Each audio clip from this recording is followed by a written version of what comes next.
What if someone tried to turn seduction into a science, complete with lab experiments, case studies, and a straight-faced academic bibliography? That's exactly what Seductio Ad Absurdum does. Published in 1929, this razor-sharp satirical book treats the art of seduction like a university textbook, with chapter headings, apparatus lists, subject types, and footnotes citing everything from the Kama Sutra to Gulliver's Travels. It's funny, it's biting, and underneath all the comedy, it's actually a pretty clever critique of how people play games with each other. So let's break it down chapter by chapter. The author opens with a very serious problem. Nobody has properly studied seduction. There's plenty of folk wisdom out there, but real science? Zero. So the book sets out to fix that. First, it asks, what does seduction even mean? The dictionaries all say something like leading astray or corrupting the innocent. But the author argues that definition is ancient history. The modern version? Here's the new definition the book proposes. Seduction is the process of persuading someone to do what they already wanted to do all along. That one line is the whole thesis.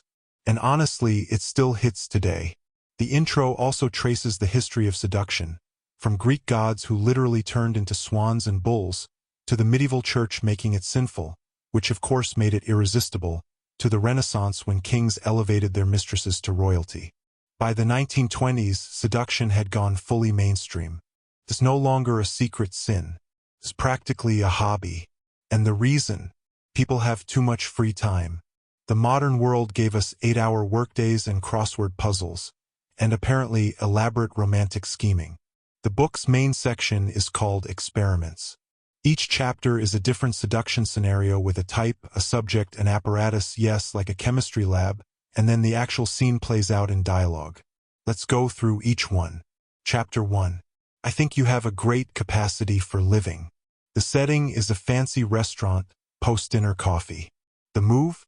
Tell a woman she's too aloof and emotionally closed off. Convince her she's missing out on life. Then, when she finally opens up and gets emotional, pivot immediately to, "Wanna come see a print I just bought? It's early to take you home." The chapter ends with her agreeing. The lesson? Make someone feel like they're the problem, then be the solution. Chapter 2. Just another little one. The setting is a party, a car, a bottle of scotch. The move is alcohol. The author actually apologizes for including this one, calling it lazy and against the law in Prohibition-era America. But he includes it anyway for completeness. The strategy is all about gradual escalation. Dance with everyone else first, disappear, reappear, offer a drink, repeat. The phrase, just another little one, becomes both the chapter title and the repeated refrain that drives the whole scene forward. Chapter 3. Feel my muscle. The setting is a beach at dusk, a lifeguard uniform, and 2 hot dogs. The move is pure physical confidence. The approach here is blunt and direct. The author notes this is all about primitive instinct, and that most people respond to a display of strength whether they admit it or not. Chapter 4. You're not the domestic type. The setting is a married woman's living room and a chaise longue. The move is emotional vulnerability. A young, sensitive man shows up unannounced, skips work, and escalates an ordinary visit into an intense emotional scene, accusing the woman of repressing her true feelings, making her cry, and then being there to comfort her. The apparatus is just one living room and one chaise longue. The emotional manipulation is doing all the heavy lifting. Chapter 5. I'm bad. The setting is a porch swing on a summer night. The type is a teenage boy. The strategy is straightforward: brag about doing something slightly dangerous or rule-breaking, make her feel sheltered and behind, then dare her to prove she's not. The author calls this one passé and includes it more as a curiosity than a real technique. Chapter 6. An ugly old thing like me. The setting is a car, parked in an old quarry at night. The move is manufactured self-pity. The woman says she doesn't feel that way about him. He responds not with charm or persistence, but with devastated, wounded resignation. An ugly old thing like me. She cannot bear to let him believe that. She insists she does care. He keeps refusing. She keeps insisting harder. This goes on until she's the one doing the convincing. The author's note: scarcely a girl in the world is trained to be on guard against pity. Chapter 7. Be independent. The setting is walking home from a communist club meeting. The move is radical idealism turned romantic. A sincere progressive man has been friends with a politically passionate woman for months. He argues that resisting convention is central to her philosophy, so why hold back personally? He tells her that if she doesn't seize her freedom, she'll end up sold to some capitalist for a marriage license and a promise that he'll leave her money when he dies. Chapter 8. What do you think your husband's doing? The setting is an excursion boat, the last night of a cruise. The move is jealousy. This is the most cynical chapter in the book. The man befriends a married woman, builds rapport all evening, talks about respecting women and thinking of his dear old mother. Then the second she resists him, he plants a seed. What do you think your husband is doing while you're away? The author calls this method atavistic and notes that the man's success is much more the result of the subject's internal conflict than anything clever he actually does. Chapter 9. Music gets me. The setting is a living room with a Victrola record player. The apparatus is a carefully curated playlist, starting with fun nostalgic songs, moving slowly toward Claude Debussy's Lapper's Midi Dun Fawn. The move is letting the music do the emotional work. Start light. Get her talking about memories songs bring back. Dance a little. Play something classical that she finds dreamy and disorienting. Then kiss her. Then put the same dreamy piece on again, without a word, as she drifts. Chapter 10. Everybody does. The setting is a living room sofa. The move is eroding someone's belief that they're different from the crowd, by implying that their friends are already doing what they think is unthinkable. He drops vague hints about her friend Lillian. She panics. He pulls her close and says everybody does. The author admits the man feels guilty the whole time, but sheer inertia carries him along. Chapter 11. This business. The setting is a barber shop. The type is a barber. This chapter is a breath of fresh air. Low stakes. Working class.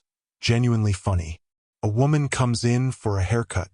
The barber flirts openly while cutting her hair, critiques the previous barber's work, and by the time she's paying, he's already arranged a date for that evening. Direct. Confident. Cheerful. The author's note: the directness of this method calls for a great deal of self-confidence. Chapter 12. Game Little Kid.